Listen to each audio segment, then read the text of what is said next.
सब मगध के लोग हम लोग एक हो जाइए। 1:07 पर हमको फ़ोन आया। हमने कहा कि जीतन बाबू, मेरे खून में नहीं है गद्दारी और धोखेबाजी, ये आपको ही मुबारक हो। मुझे मंत्री पद नहीं चाहिए, मैं जहां हूं, जिस हाल में हूं उसी में प्रसन्न हूं, लेकिन मैं धोखा नहीं दे सकता हूं तब तक जब तक कि नीतीश बाबू मुझे धोखा न दे दें। और मैं डटा रहा। अभी चुनाव जब आया तो 5 साल में 10 बार कम से कम मुख्यमंत्री जी अपने मुंह से कहें कि रणविजय जी अब समय कट गया है, अब क्या है, टिकट आपको देंगे, आप जीत के आइएगा ही। आप तो हारे थे तीर धनुष के चलते, न उस बार भी जीत जाते। चिंता की कोई बात नहीं है। लेकिन परिणाम क्या हुआ? 24 तारीख को भी उन्होंने कहा कि अगर भाजपा सीट नहीं छोड़ेगी गोह तो मैं आपको ओबरा से लड़ाऊंगा, लेकिन आप चुनाव लड़िएगा। और अचानक कई तारीख के हुआ डिसीजन।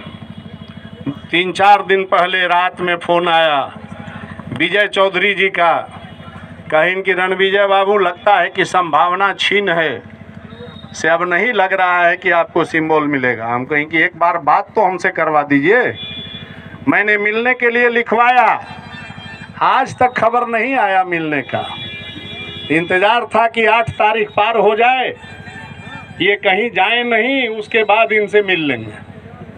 तो हम देखे कि अब तो अंत हो गया।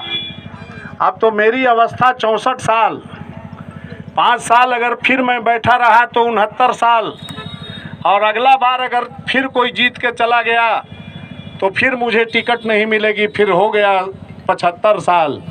तो मेरा तो अंतिम लड़ाई होगा। इसलिए मैंने तुरंत निर्णय लिया और उपेंद्र जी के लोग हमसे तुरंत संपर्क किए। उन्होंने कहा कि आप एक बार बात कीजिए सर। विनोद जी हैं हंसपुरा के ही, चुन्नू शर्मा जी वगैरह जितने रालो सपा के लोग थे, ये सब लोग मेरे यहाँ पहुँचे। वो कहें कि क्या मोह में पड़े हुए हैं, चलिए मेरे दल में। हमने कहा कि बात कीजिए।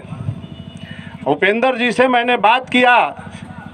मैं उस व्यक्ति की महानता का कायल हूँ कि मैंने एक बार फ़ोन किया और वो कहें कि सिंबल रणविजय बाबू किसी को भेज के मंगवा लीजिए, आप मेरे दल में लड़िए। मैं आप जैसे लोगों का इंतज़ार कर रहा हूँ। मुझे जिताऊ उम्मीदवार चाहिए। अगर आप मेरे साथ आ जाते हैं तो गोह क्या काराकाट भी जीतना मेरे लिए बहुत आसान हो जाएगा। इसलिए आप अविलंब लो।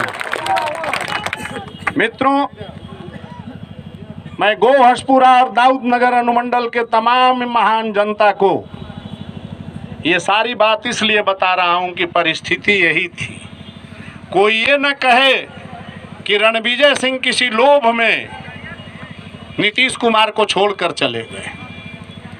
पता नहीं नीतीश कुमार ने किस कारण से मुझे छोड़ दिया, ये तो वही जवाब दे सकते हैं। लेकिन मेरी ये अंतिम लड़ाई है। मेरे मित्रों, मैं आपसे गुजारिश करता हूं कि अगर ये लड़ाई मैं जीत गया तो राजनीति में जिंदा रहूंगा, नहीं तो मेरा तो अंत है। ये अंतिम लड़ाई है। मित्रों, इसके साथ साथ जहां तक काम की बात है मैं नहीं कहना चाहता, लेकिन इतना अवश्य कहूंगा कि मैंने 40 वर्षों से गोह की सेवा की है और निस्वार्थ भाव से की है। कोई एक व्यक्ति ऐसा नहीं मिलेगा जो ये कहेगा 1 रुपए का भ्रष्टाचार का आरोप लगाएगा या कोई गलत काम का आरोप लगाएगा। हाँ, ये कह सकता है कि हमको डांट दें, तो वो स्वाभाविक बात है कि गलत करने वाले लोग अगर गलत पैरवी के लिए मेरे आते हैं तो मैं इनकार कर जाता हूं कि ये काम हमसे नहीं हो सकता। यही मेरी कमी रही है।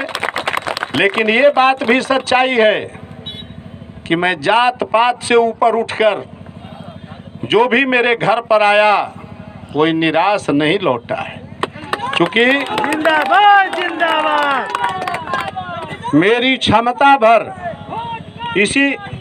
इसी मैदान में मैंने 2005 के नामांकन के बाद